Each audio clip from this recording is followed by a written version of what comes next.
Okay, here we are. This will be an overview of the Queue Manager features and function. When you log in as a Queue Manager, you're going to land at this screen. There'll be a box that will come up and ask for your PIN number. It's a 4-digit PIN. Put that in, and you'll be able to access the screen. It's a security measure when the system times out, so you don't have to re-input your user credentials. You can just put in this PIN. So this is the user interface pre-COVID. Somebody might come up to a desk or a customer service person in the middle of the mall and maybe asking to join a queue or get in line. And what they would do is you just put in their name. This is their phone number field. There's a memo field that's here if you want to pass along information to the queues. Because remember, the folks in the queues are remote. They're not in close proximity, so they really don't have a view of the customer. So in this case, you might have a customer with a wheelchair.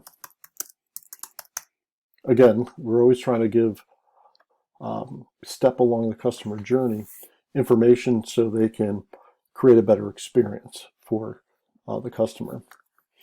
And so put that in place. I think my number's already in there, so just put another number. And then here is where they can select a queue. Now, if somebody calls up because they don't have a text messaging, customer service can put them in the virtual lobby.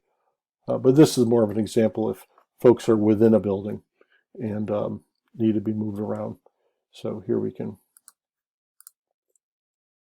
put them in. You'll say customer added. And then you'll see the customer is dropped in here. Their position. This is to notify them when it's their turn.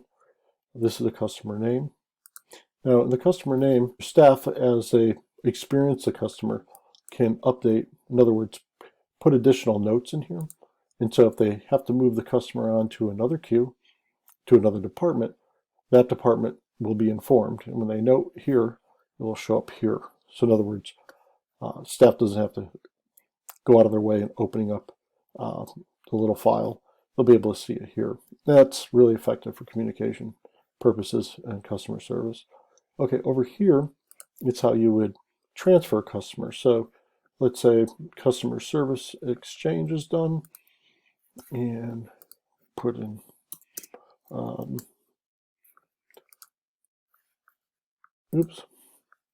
and we're going to send them to shopping checkout. So now the customer is moved up to checkout. Customer is going to get that transfer message saying you're number one in checkout. When checkout's ready to see them, they click notify. And here you'll see you have two choices: only notify and serve. So what this is about is recording the transaction time. When we notify somebody, we're waiting for them to come for service. Now, once they arrive, we click notify again, and we then click serve. Now, what this does is it signals to the system that the customer has arrived, and now the customer is being served. And so now the clock is starting, and we're recording the transaction time from when this turn to went from serve, and then when the customer, if the transaction is successful, you'll press served, and that will record the transaction as a successful transaction in one of the reports. However, if the customer needs to be moved to another department, once you transfer them to that other department, the transaction time or the performance time stops here, and they get moved over to the other department, and the clock starts there. So this is all about tracking. And here's the notes kind of show up here. This is what we call it's an individual log, a delivery report.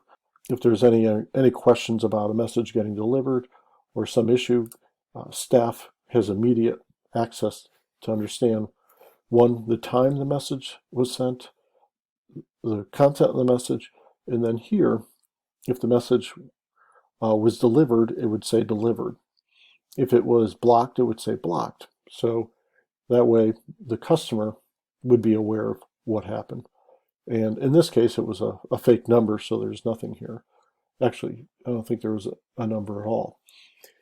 And this is important because you, from time to time, will have customers who, you'll move to the no-show queue. They'll claim they just got the message. when in fact they got the message 30 minutes ago. So this is important data. The other option you have is the ability to individually freehand text a customer in the system. So one example could be if a customer left their wallet or purse behind. You have that ability. Or it could be resolving a customer service complaint. Now, it's only one way. It only goes out to the customer. And usually you would include something like, any questions, give us a call and include your phone number. But this is a very effective tool as well. Okay, so let's take a look at how customers are going to really join this queue under COVID.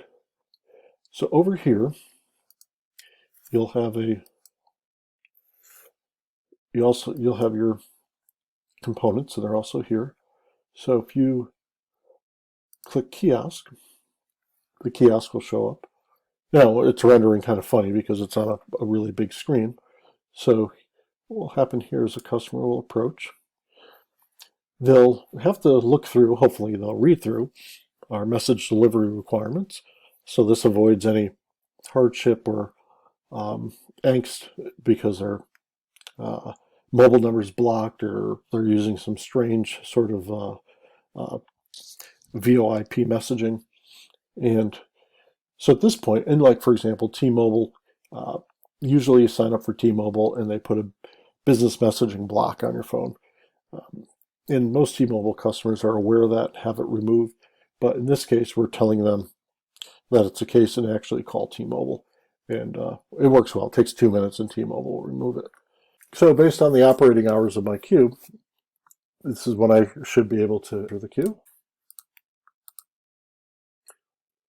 And so here is where the customer, whether it's from their mobile phone through signage in the parking lot or on the website or some mailing that went out to them advising them this is how they access to come into the store through the virtual queue. The customer will put in their name, preferably their number. In the cell phone, those without a cell phone, it's only like 10%, maybe 8% of the population. But if they don't want to put in a cell phone, they don't have to. And then here, they have their selection. Now, in this case, it's a virtual lobby that they're going to need to get into. But actually, what you could have is this is a virtual lobby. So we wouldn't even have this as a queue. What they're doing here is going to pick a queue that they want to get into. That's going to put them in the lobby, and that's where they're going to wait. So we really don't need this. In other words, this is a virtual lobby. That's what they're getting into, and these are the services that they want and what they'll wait for. I just wanted to review that with you, that you can just have these services. Okay, and we'll say I want to get in. You see here, customer service. Okay, I'll say I'm customer service, and I need to do an exchange. Hit join queue. Customer add. So the customer knows that they've been added. There's no glitch. Now the customer will wait for an auto response message. And if they don't get one, then they'll know there's something up. And usually in your kiosk, you would have for support and put a support number. Okay, so let me see. I can peek here if I want. Oh, there I am. Check out. Okay, so and there's Aaron. There I am. And now you can see here it says not arrived. And that means I'm not there yet. And so the point of that is pretty straightforward. Again, we want to keep the flow of customers. Let's say somebody else comes through the queue.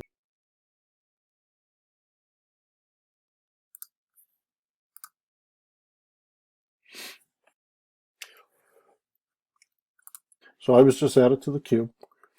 And now if we go over to the queue manager screen, this is what the queue managers would see. You'd have one for each department, or you can have one for all the departments because we're virtually managing folks where they go. So how you want to set it up. So here I went into the customer service exchange. Then you click on that, And what you'll see is that I'm number one in the exchange line. However, I haven't arrived yet. And so the reason why we do this is because if you have folks joining a queue who aren't there, this is going to cause a bottleneck and slow down the customer flow. And that's also going to limit the number of people who can come through because we have COVID restrictions. Creates a whole host of issues. So by this being here, there's no, this button doesn't work. In other words, you can't serve me. I'm frozen until I arrive. So what that really means that staff just needs to step back and just serve the next people, next customers that are ready to go. Because physically I'm not there. And in this case, now I'm that person's out of the way. Now we're moving Karen up. This means they're in the transaction. It's done, and click serve. And we have Lily Allen. She's notified.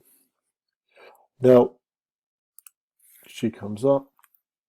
She's served, but she needs to go to. She wants to go to the checkout, but she wants to go shopping. So move her over. Now she's up here and shopping. Now I'm still here. So when I arrive, what will happen is you'll open up this kiosk right here, and you can, down here you can click and see more. So this is the check-in kiosk, and click on that. It's not, oh, so let's join adoption. So this will add some copy as to what folks are supposed to do, but the point here is we want folks who come in through the portal to check in because we don't want to bottleneck stuff.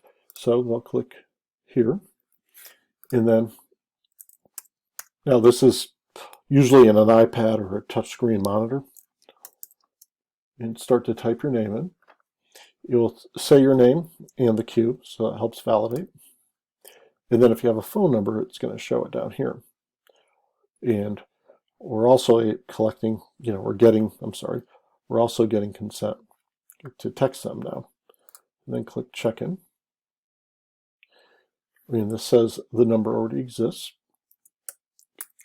So we wouldn't be able to validate through that.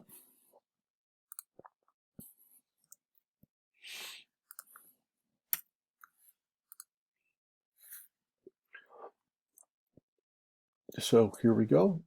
Now you can see detailed confirmation, Brandon, my number, where I'm going. This verifies me, my phone number, and now if we go back over here, open and close, now I'm able, this means I'm actually on campus, they can notify me. And at that point, well, I'll show you this log so you can see what it looks like. So for example, right here, because I changed my number, right here, you will show delivery failed, invalid message.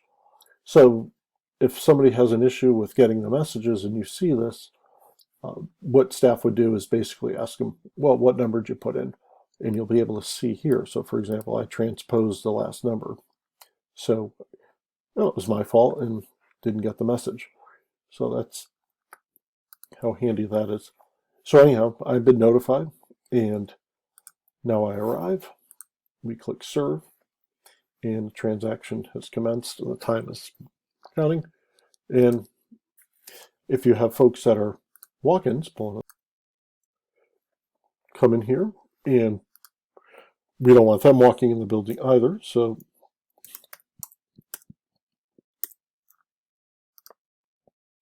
they don't have to put in a number, as I mentioned. If we have a digital display, check out, we'll pick up, and hit join.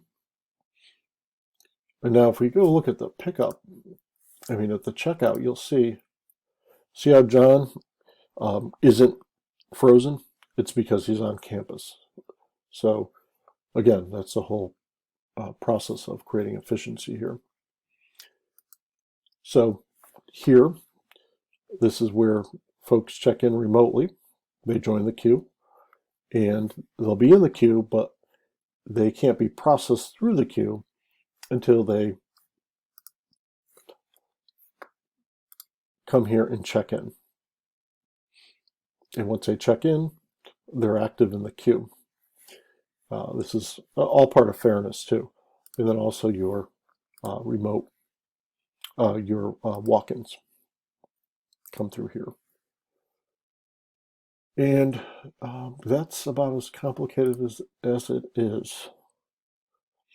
The other feature is if you have an issue where you need to notify everyone, you can click SMS all, and that broadcasts to everybody in that particular queue.